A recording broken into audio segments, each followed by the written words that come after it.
My mind's been flipped on its head and it feels good. This is down to minimalism, so I'll try to explain to you how minimalism has changed my life and mind. My mind. Not always been the most calming place to be. Instead of always thinking about the things that I need, it now thinks about the things that I don't need, which is a much more calming place to be. Let's just take a quick moment to think about the impact that that could have. Thinking about what we don't need instead of what we do need. It means that my mind is validating to me the areas of my life where I put an effort in to create more space. And it's actively explaining to me how valuable that feels.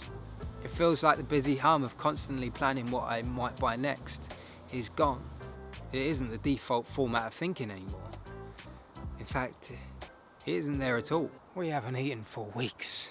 So once this automatic way of thinking had switched, the whole process became not only so much more enjoyable, but so much easier. And this way of thinking has spilled into all the areas of my life, even shopping for food too. I keep a close eye on what's not being used up and stop buying it or heavily reduce it.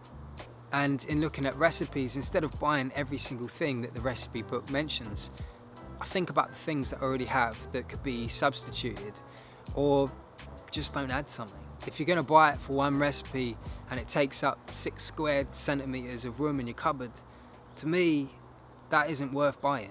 In knowing exactly what's in my cupboards, it makes quickly substituting or dropping things from recipes a lot easier. I swear, I definitely cannot see a thing. But I know it's in the cupboards. I mean, this is my favourite knife. And of course, minimalism naturally makes knowing what's in your cupboards a hell of a lot easier. One feeding the other in perfect cohesion. Minimalism basically makes you a better cook. So missing some of the ingredients for recipes makes you a better cook. Absolutely. Now of course this hasn't been an immediate impact. I didn't see the word minimalism and abandon all of my buying desires. It's come from months and months of experimenting and fully frying myself into the theory, religion, cult. Quite like that it isn't really anything. A movement, a group. Now let's call it a cult. To put the impact of minimalism into a clear perspective, I looked across my accounts to see what money I've been spending on extra things. I couldn't find a way of properly showing this without revealing a load of important account details, so it'll appear like me just throwing some numbers out there, but you trust me, right? 1 year ago, I was spending an average of £302 a month on things. In the last 6 months, since I've adopted minimalism, I've been spending an average of £50 a month on items. And when I broke this down even further, if I looked at the last 3 months on their own, I'd actually been spending an average of £38 a month. Now this doesn't represent my whole monthly spending, of course, but this is on extra items, so things that are outside of being essential. It does include some foods and things that I no longer see as essential, like pickled onions. Now money is far from the most important thing in life, but do you ever get to the end of the month and feel like, where has all that money gone? Like you got a hole in your account or something. Okay, so stop buying things for a bit and just see what happens. You could even monitor it as well if you want to. And I don't just keep an eye on the extra things, but also on the things that I do buy often. To be fair, I've started to look at everything. Do you really need a juicer, a processor and a blender, more pairs of socks than you could wear in a week, and 3 types of paracetamol? By the way, all types of paracetamol do the same thing. They can't make one that targets a specific area of the body. They just made that up. We're made to feel we need more things by capitalism and society. They both feed into our insecurities of not yet being complete and missing out in what other people seem to have. I used to feel like I didn't have much control when it came to buying. If I wanted something, that was it. I invented that I needed it, so I got it. Like, how could you deny yourself something you think you need? But there is a key turning point. In pausing things and in slowing the process down, we can increase our control over buying by increasing our control over what we think that we need and what needs to be done to complement your ultimate goal, which is probably peace and happiness, right? You want to have a quick think about it? In one of my first videos on minimalism, I spoke about the list that I use to pause and track the things that I think I need to buy. And I don't rely on it quite as much as I used to, but it is still effective and relevant for me. In the seemingly small choices we make, we put our vote of what we want out of life into different areas.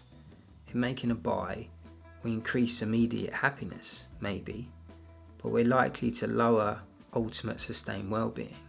Any hint of reliance on external things to increase well-being or lower anxiety is a clear indication that we should probably choose a different path. In choosing to not add anything and embrace the feeling of less, we place our vote in, for me, the more sustainable and better path that rewards us with a brewing joy, happiness and satisfaction from life within, and from increasing the quality of things that we do have, rather than bloating our environments out with more things that we rely on to help us feel worth. Minimalism is a stand against being told what you should feel insecure about. Yeah, we'll choose what we feel insecure about ourselves, thanks. So why is not having things and having space so handy and freeing? Number 1, cleaning is 10 times easier. Number 2, cleaning is 10 times easier. Number 3, cleaning is 10 times easier. Never thought I'd say it, but cleaning is a joy now. You can just get on with things. Everywhere feels like you're cleaning your favourite book. It's rewarding and easy because it's your favourite, and you haven't got to move 100 things out the way before you get to it. To me, minimalism has a smell. It smells like fresh air, hope, optimism and space. There's something very inviting to me about entering a room and clearly seeing that there's enough space in the room that something could be added. And that doesn't mean I think the space should be filled. To me, the space is an ornament. It's an ornament of optimism. It's as if the room's saying, yeah, there's nothing there at the moment, but we're open to suggestions, although we just won't actually need to use them. We can make any space beautiful and stand out, and we strip it back to a more empty and intentional purpose. And purpose is the key word here. Each thing that we add, we dismantle the purpose of another thing that could have done just as good a job. And it sounds a bit strong, but the purpose of our life is slightly lessened by that. Get serious about taking on new things. It's worth summing up the pros and cons of everything. Yes, an Apple Watch is going to allow you to see messages on your wrist, but it also adds burden. The time that you take up checking your messages will be increased, reducing the time that you have away from the digital world. It's another thing that you're going to need to charge, and it decreases the purpose of having a phone, but also needs a phone to run. Also, ultimately, it is another thing. Each thing that we don't add adds purpose to what we already have. Each thing that we let go of or area that we refine adds purpose to what is kept. And purpose is important. Absolutely. So that's me done. Thank you so much for watching, and please do subscribe if you're new, click the thumbs up and keep embracing the simplicity of life.